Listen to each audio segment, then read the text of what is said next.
So our first speaker, without further ado, this morning is here with us in person. So please welcome the Honourable Siobhan Coady.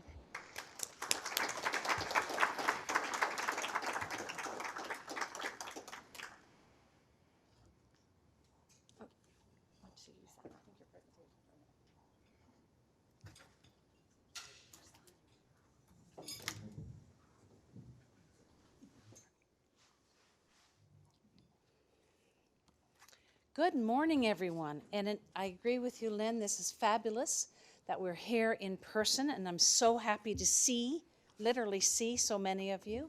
And thank you to everyone who's joining us online this morning. And wonderful to see so many friends and to have the opportunity to talk to you this morning. So I want to also recognize Dr. Locke. He and I have spent a fair amount of time together on a number of economic development committees, and I thank you for bringing me here today, Wade, and for the CARE group for all the efforts that they are making in Newfoundland and Labrador. So thank you for participating in such an important conversation and for providing your perspective on how best to set a course for the future.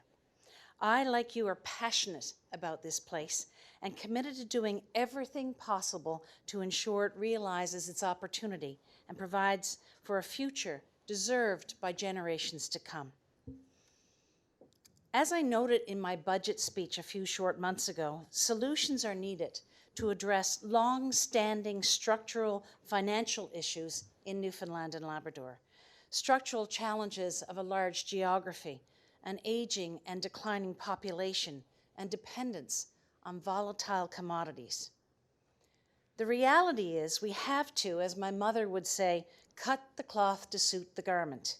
For too long, we have quite literally spent more than we earned. And we all know in anyone's home finances what the outcome would be if we spend more than we earn. For too long, we've been living on debt, and it has to stop. Annually, we're spending more than we are making in revenue, and we have limited capacity to absorb further borrowing given our current debt load. In some ways, I'm back to where I started. I remember throughout the 1990s and into the early 2000s as a young business leader, petitioning and encouraging the federal government to address its fiscal challenges. At the time, the debt to GDP ratio for the country was about 70%. 70%. I was on the board of the Canadian Chamber of Commerce and meeting regularly with the then Federal Finance Minister, Paul Martin.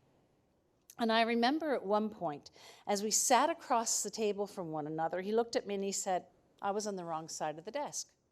And I, puzzled. He said, if you truly want to make a difference, then I should be sitting on the other side of the desk. I should enter politics and sit on the side of the desk where decisions were actually being made. So here I am. Former Prime Minister Paul Martin called me a year ago when I was sworn in as the Minister of Finance, and he wanted to encourage me because he knew how important it was for Newfoundland and Labrador.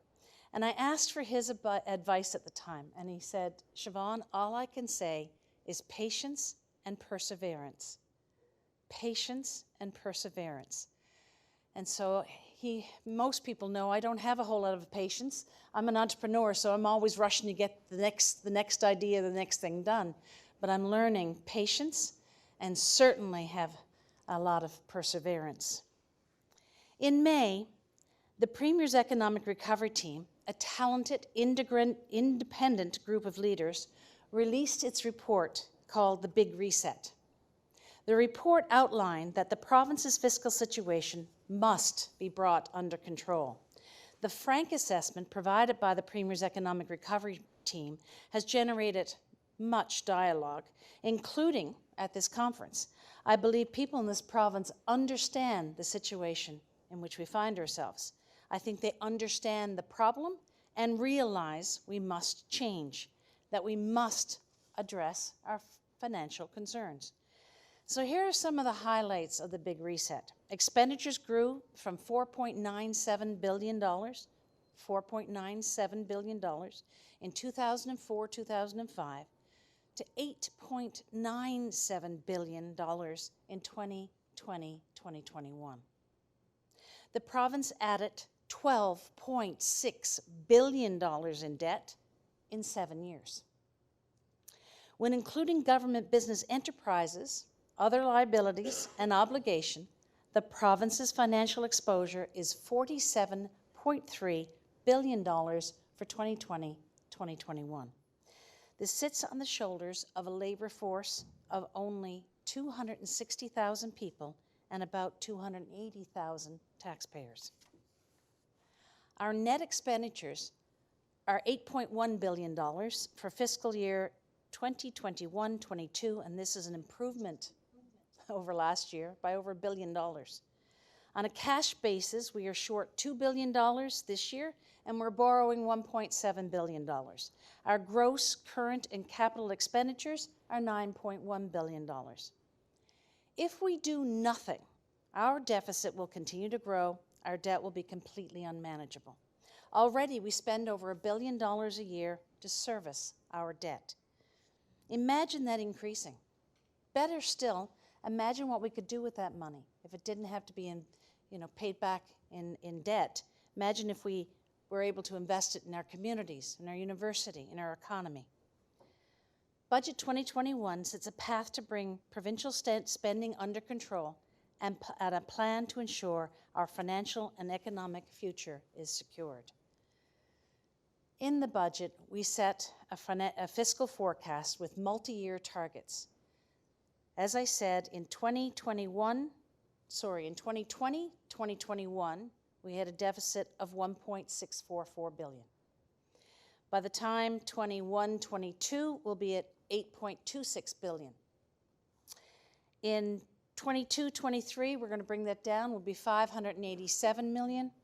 Then we're bringing it down again in 23-24 to $377 million, till eventually, by 2025, it'll be $88 million. Now that is a Herculean feat to bring that deficit under control. But is it required? Without a doubt, and everyone in this room knows it. I say everyone in the province knows it. So the multi-year forecast will place the province in a surplus position by 2026-27. And as I said in my budget speech, this is an important moment in our history. In this moment, we can learn from the past and change the future. This must be our moment to come together, no matter our differences, no matter our interests, no matter our politics. We're all Newfoundlanders and Labradorians. We're all connected. We all share common ground. And we all want the same thing, a strong, smart, self-sufficient, sustainable Newfoundland and Labrador. And we're all proud of our heritage. Let us be even more proud of our future. It is now our responsibility to ensure generations to come have better opportunities and healthier, more prosperous lives. We cannot, must not, and will not allow the deficit and debt to continue to rise and burden this and future generations. It is important for all of us to stand together for Newfoundland and Labrador. We're a small, aging population, and we must take definitive action now before someone else does it for us. If we do what is needed, we can achieve what is great. So how do we get there? Well, a wise man once said, remember that a clock resets every day.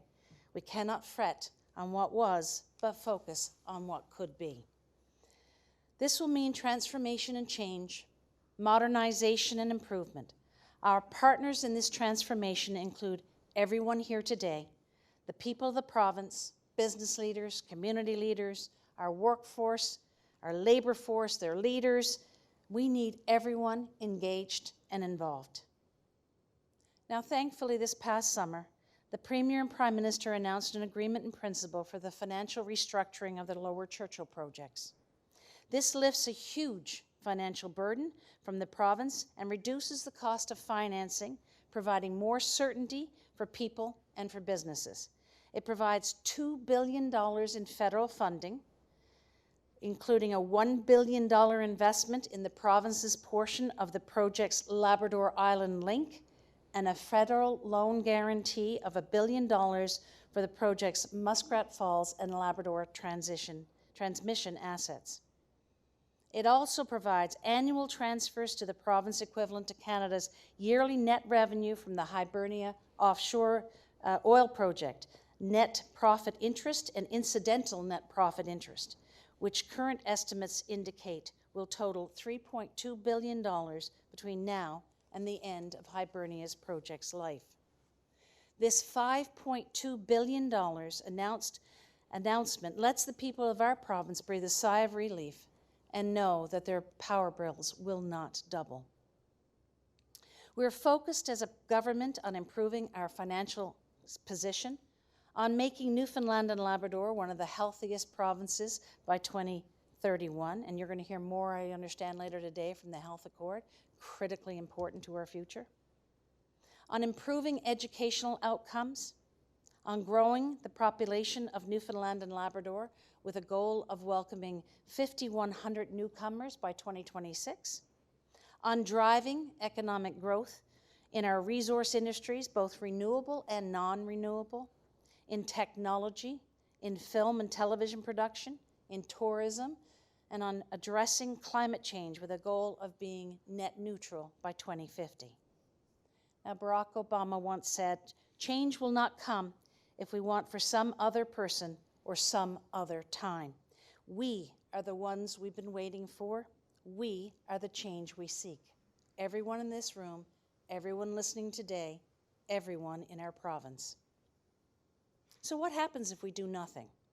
If the province does not address its structural challenges, our high debt limit will limit our ability to borrow in the future.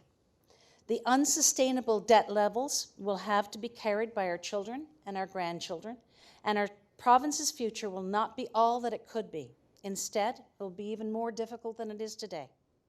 If we don't change, there's a very real chance of a chaotic and uncontrolled adjustment in our future. I think everyone should understand this by now. This would mean substantially reduced government services with quick, painful adjustments. Our economy could suffer long-term harm. That is why we must plan, we must engage, we must transform, and we must change. So where do we begin? In Budget 2021, we outlined a number of measures we are taking to address the deficit and debt and to transform and modernize government. The plan was recognized for its strength. DBRS, Morningstar, bond rating agency, said that Newfoundland's deficit is projected to fall sharply and steadily. Moody's said that the province has demonstrated a commitment to strong treasury management to minimize risk from any volatility arising from financial planning. And TD Economics said, quote, "In what will likely be a well-received by investors and rating agencies, Budget 2021 commits to significantly improving Newfoundland and Labrador's fiscal positions in the years coming." We must embrace change and take the action necessary to meet our target of a surplus position by 26-27 by transforming government and the province. We must find better ways to deliver services if we are to achieve all that we hope for a strong, smart, self-sufficient, sustainable Newfoundland and Labrador. The time for action is now. Embracing change is not always easy, but certainly the past year and a half of living with COVID-19 has shown us that we can all work through challenging situations, adapt, innovate, and change. Everyone has their COVID stories, but I'll tell you mine. I remember it was very early in March of 2020. I was Minister of Natural Resources at the time. We were sitting in our offices, and we had a phone call from the media, national media, I believe, and asked how many in the department had gone to the National Mining Conference, PDAC, which is an annual conference held in Toronto, one of the largest mining conferences in the world. They were asking because a number of people at PDAC had gotten COVID-19, and were we exposed and at risk? And we did have a number of people at that conference, and while they did not get COVID-19, thankfully, the pandemic was at our doorstep. We knew immediately that it was here, and it was on our radar. And within weeks, of course, all of us know, we were all shut down. Shops, businesses, industries were shut down, and it was across the world, not just in Newfoundland and Labrador. The global economy became at a standstill. And It was devastating and it was tumultuous and it was scary for all of us. Yet we did what we do best, and we persevered, and we found the strength to come together as a community and to help one another and cope with the impacts of this province, and we fared very, very well. I'll say thank you to Janice, Dr. Janice Fitzgerald again, for all of us, and to Dr. Haggie. People started working from home, businesses pivoted to create new products, and we survived, and we thrived, and we adapted, and we're still adapting. And we may not recognize it, but in our daily actions and routines, we all adapt to change. As J.F. Kennedy once said, "Change is the law of life. Those who look only to the past and the present are certain to miss the future." We must build the future we desire. Budget 2021 outlined actions to be taken to transform and modernize government. And these are bold, decisive actions that will result in better service delivery and improved financial outcomes. They are a start of a broader transformation as we look at areas where we have the highest expenditures, such as within government entities, education, health, and we need to reinvent government and the economy. We have established a change team, reporting to me as Minister of Finance and President of the Treasury Board, to lead government's transformation. This excellent team consists of senior officials in government who are coordinating and driving the change needed across all government and government entities. The intent is to improve and enhance the quality of service delivery to citizens, while at the same time doing it in a cost-effective manner, removing duplications and striving for clear, measurable outcomes. As we speak, the team is focusing on a cultural change and shift to lead continuous improvement. It is developing an accountability framework for departments, agencies, boards, commissions, as well as anyone who receives public monies. Treasury Board has established a new branch responsible for continuous improvement and program review. Every program will be reevaluated and outcomes measured. We're realigning agencies, boards, and commissions. All of them, agencies, boards, and commissions, will be reviewed to determine if they're a better position within government. We're removing any duplication and any waste. A House of Assembly committee will be created to review the financial statements, budgets, and annual reports of agencies, boards, and commissions. This will provide greater financial oversight, transparency, and due diligence through a democratic process. 9/11. Newfoundland and Labrador 911, I should say, which operates the province-wide emergency 911 service, will become part of core government, removing any duplication while we modernize and enhance the system to provide even better service. The Newfoundland and Labrador Centre for Health Information, which focuses on e-health and provides quality health information and data analytics, is being reviewed with the intent of providing a more responsive and effective framework servicing the healthcare sector. We've already done the request for proposals and has already been issued for that review. Integrated corporate services will streamline the delivery of functions for the 4 health authorities, such as payroll. We have 4 payroll departments, 4 finance departments, 4 accounting departments, 4 healthcare, human resources, 4 IT departments in our healthcare system. We're going to bring them together as one. Health Accord NL is going to consider the full review of the new delivery of the health system, including the boards themselves. We're making changes to our energy corporations. Nalcor Energy Operations will be moving under Newfoundland and Labrador Hydro. The corporation will evolve as a steady state utility operation focused on cost reduction while providing safe, reliable electricity, and will focus on maximizing the economic potential of our energy portfolio. A request for proposal has been issued to retain strategic advisory services to guide the province as it seeks to maximize the value of its asset portfolio. The province has a number of assets and interests for which it is considering monetization to satisfy financial and policy objectives. Now, each asset identified will require extensive analysis and evaluation process before any final decisions on such actions will be taken.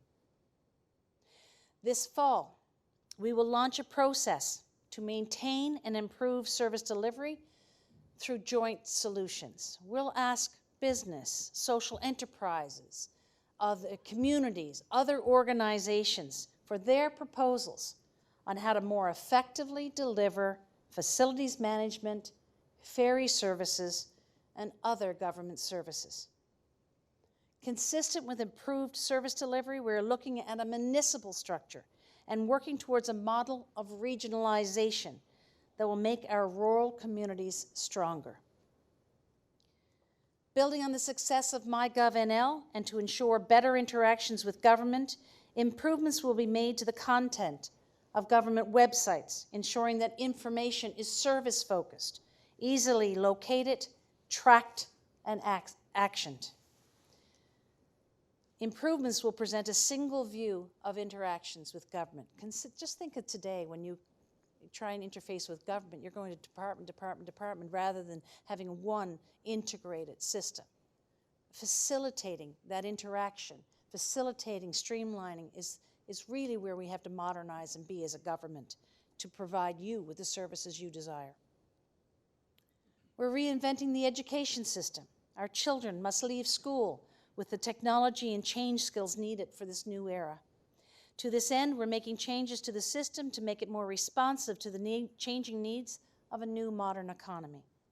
We're taking steps to integrate the Newfoundland and Labrador English School District into the Department of Education to make better use of our investment in education and ensure that these investments target the classroom, not administration. We are committed to making our K-12 system one of the best in the country. We're also developing a more detailed and defined accountability framework for Conseil Scolaire Francophone. And substantial changes have been announced for our post-secondary institutions. We're committed to keeping post-secondary education affordable and accessible. We will do this by maintaining the most attractive and competitive student financial support package in the country. The newly announced tuition relief grant program will ensure that low and middle income individuals are supported to access post-secondary education. Newfoundland and Labrador's post-secondary institutions make valuable social and economic contributions to our province. They support economic activity, contribute to our communities, and attract students from around the world. We intend to move forward with revisions to modernize the Memorial University Act. This process was announced in Budget 2021 and follows recommendations of both the Premier's Economic Recovery Team and the Public Post-Secondary Education Review Committee, who have called for changes to the Act to be updated and modernized. We're also taking a proactive approach to Treasury management. Budget 2021 sets the course to achieve fiscal stability by ensuring our government spends within our means. We are introducing balanced budget legislation to ensure this and future governments are held to that requirement. We cannot continue to run huge deficits and pass the debt to future generations. We are also committed, and work is ongoing as we speak today, to develop a future fund that will create a mechanism to tackle the debt and make strategic investments to capitalize on our future economy. All of this work is being monitored, and government will be tracking deliverables and producing scorecard results so you can hold us to account. A process for public reporting will be undertaken as part of this work. All of this important work is to transform and modernize government and build a better province. After all, change starts here. I'm encouraged that DBRS Morningstar has taken our actions into account in their latest rating. Earlier this month, they changed the trend on the province's long-term rating from negative to stable and confirmed the long-term rating at A, low. In their rating, they also noted that we're achieving our rate mitigation targets through the recent agreement in principle signed with the federal government. In August, Moody's Investor Services also said publicly that, quote, increased federal support for Muskrat Falls is credit positive for the province because it lowers the burden on the province to provide financial relief to the project to achieve rate mitigation. And just last week, Standard & Poor's, S&P, publicly released an update on the province's finances. Now, they affirmed our rating at A and are continuing with, at this present time, with a negative outlook due to a heightened risk of the pandemic, of a prolonged pandemic disruption. But it is very encouraging to hear them say, quote, expect that the province of Newfoundland and Labrador's budgetary performance will steadily improve as the economy posts a strong recovery and fiscal measures announced in the budget are enacted, putting the province back on its path toward financial sustainability. Now, I'd like to take a moment to update you on the consultations regarding the Premier's Economic Recovery Team. Consultations were held during the summer. We have a lot of interest with over 1,500 submissions online and 110 participants in the public consultations. We're producing a What We Heard document on the consultation process, and government will be considering this input and feedback. The Big Reset provided us with sober look at our fiscal circumstances and options for a path for greater prosperity. The report is a guide. Some recommendations government will accept. Some may be adjusted. Some may not progress. What the Premier's Economic Recovery Team has done is begin a thoughtful, meaningful dialogue about the future of our province. Now, let me tell you before I conclude some of our economic performance. And there are positive signs of our province's economy emerging from the pandemic. And I'll quickly run through some of them. Consumer spending. For the first 6 months of the year, retail sales in the province are up 12.9% compared to pre-pandemic levels of the same period in 2019. Sales at food services and drinking places have shown some strength of recovery.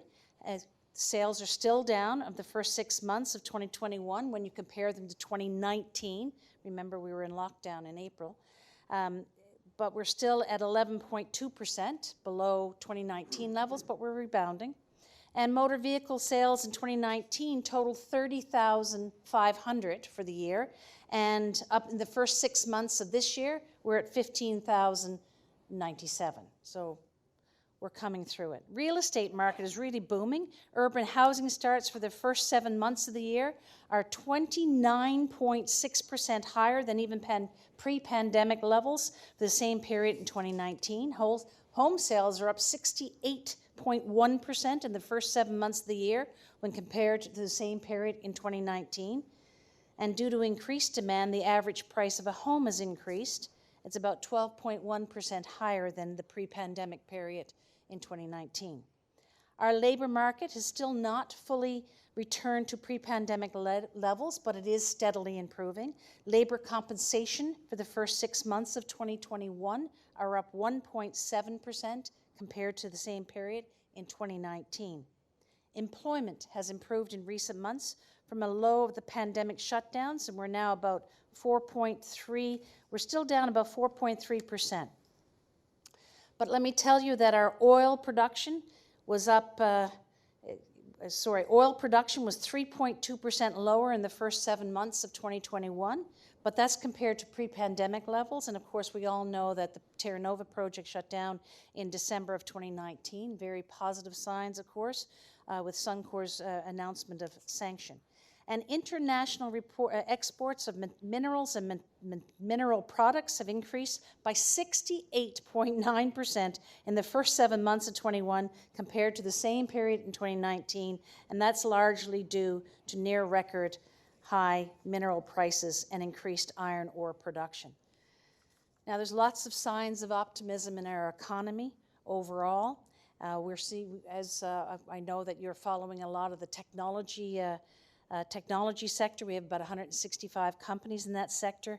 They have a value of about $1.6 billion. And I can tell you as Minister of Finance, I'm encouraged by the growth and not only the economic statistics that I just gave you, but also in the renewed confidence that we're seeing, and the growth in the technology sector is one aspect. And of course, that's driven a lot by what's happening to Verifin.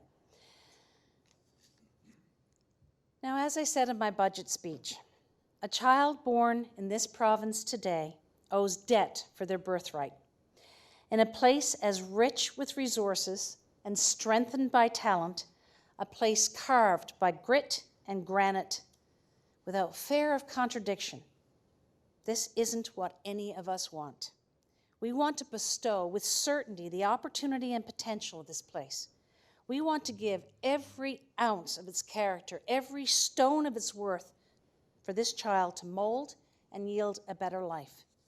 Let us all have the courage, the fortitude, the strength to make the bold decisions that we need to make, and the faith to work together. I thank you for this opportunity to highlight some of the things in our budget, and I look forward to your questions. Thank you.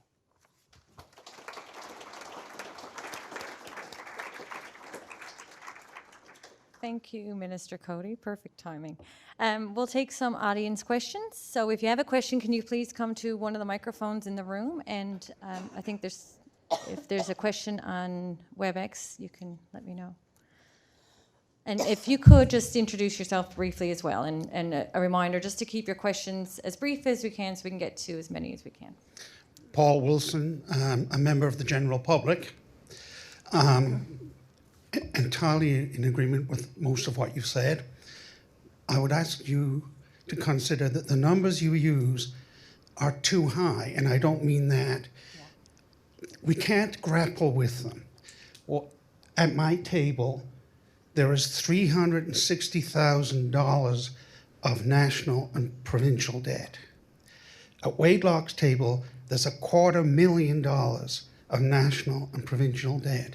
As I sit and listen today, I have to remember my share, about 50-50, is $60,000. So what I'm asking you is, will you in future, when you give these speeches, try to bring it down to the numbers that we can understand? All I know about a trillion is it's a 1 and 12 zeros. It doesn't have any real meaning in my everyday life. But $360,000 of debt, I can handle it.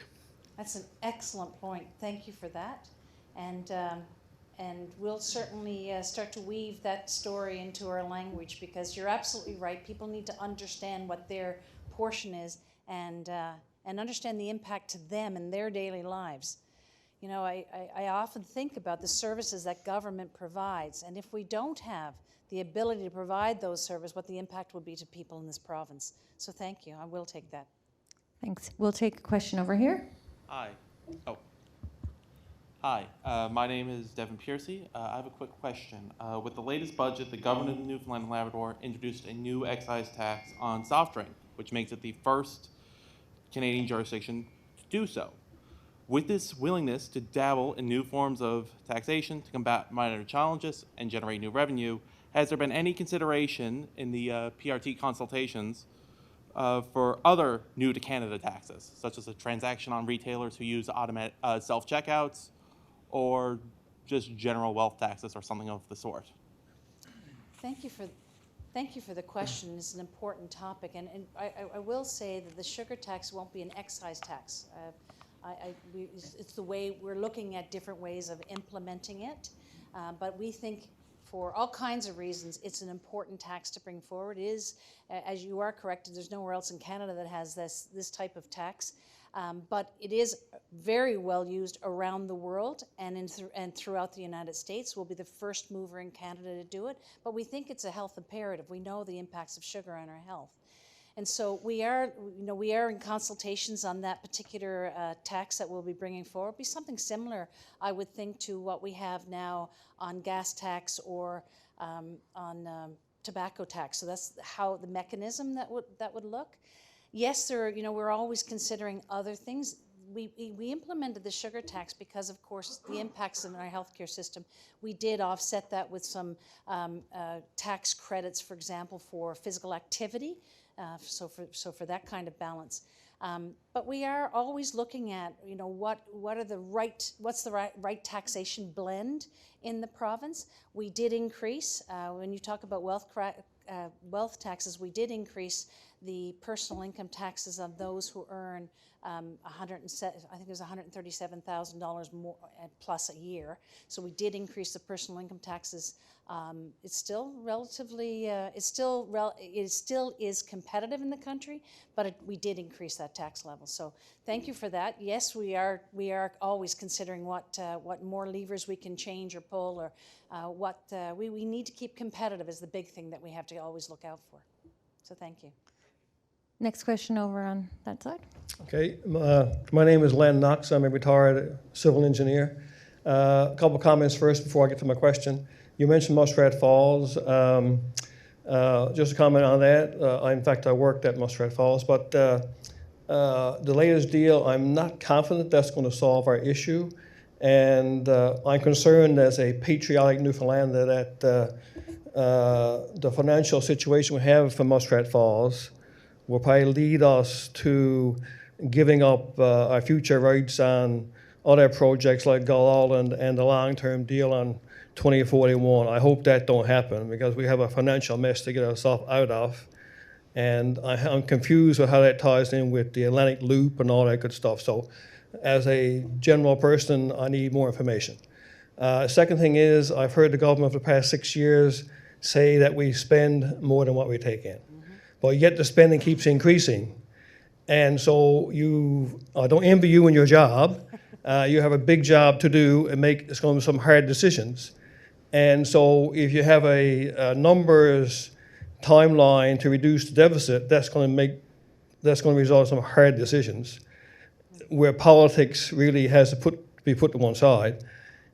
In Newfoundland, I don't know how we can do that. So getting to my question is, we had the big reset. We have the Hildegard study, and we had the Liberal platform of doubling oil production by 2030 to resolve our financial situation. We have parallel roads. I'm not seeing a merge here in a timeline that's going to help us.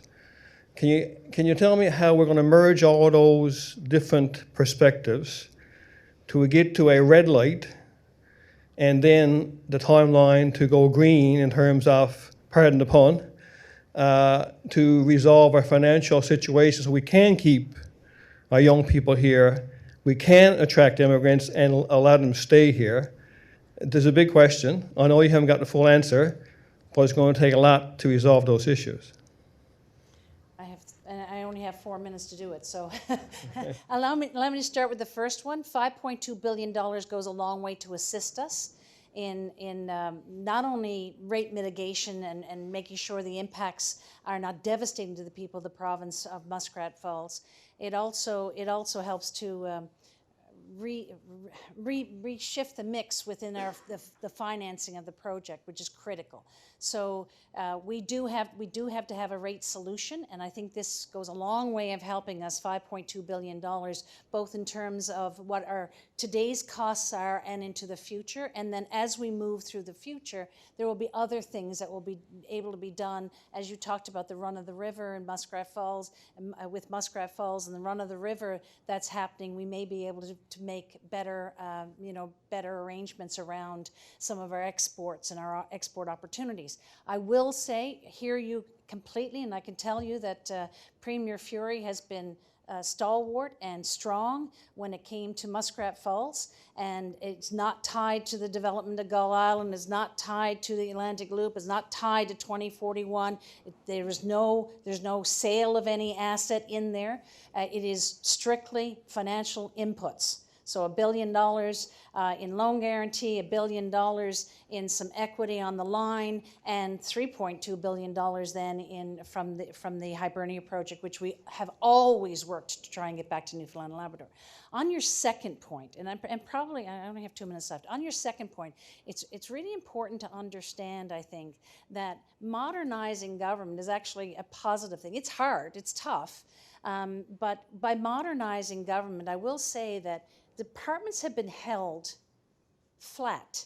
When you see increased expenditures, often that's a flow through of federal government money. So I can tell you that the Department of Health haven't had increases in their budget in quite some time. Their budget is actually, except for COVID, $100 million for COVID, it's been held to, pretty much a flat line in terms of expenditures. What you're seeing is an input and an export, inputs of the federal government money flowing into the province and flowing out then in terms of expenditures. So don't be, I know I heard in the House of Assembly, oh, you're increasing expenditures. Actually, we're not. We've held the line. We're going to continue to hold the line. That's very important. Now, in order to hold the line, we've got to make some very important decisions internally on how we, because everything increases. We all know our costs at home are increasing, but holding that line means making very smart decisions. So things that we might have done before that we don't need to do, we'll let go of and move on to new programs and new things that we need to do. But it is that consideration and what is required by the people of the province, what is it we actually need to provide, and how we provide it is critical to that mix. So I appreciate your point of increasing costs, but we're really holding the line on that, and we're really making sure that, as I keep saying to departments, look, I know you want to do a new program. Well, what can you change within your mix or with what you're doing in your department? How can you deliver a service different to free up funding for you to fund a new program? That's how we're moving forward at this point. And I think that that message is resonating within government. We are changing programs, we are introducing new programs, but we're doing within a fiscal envelope that's held. And I'm out of time. Sorry. Thank you. I'm afraid that's all we have time for in this set of questions. That's 10 minutes, pretty much exactly.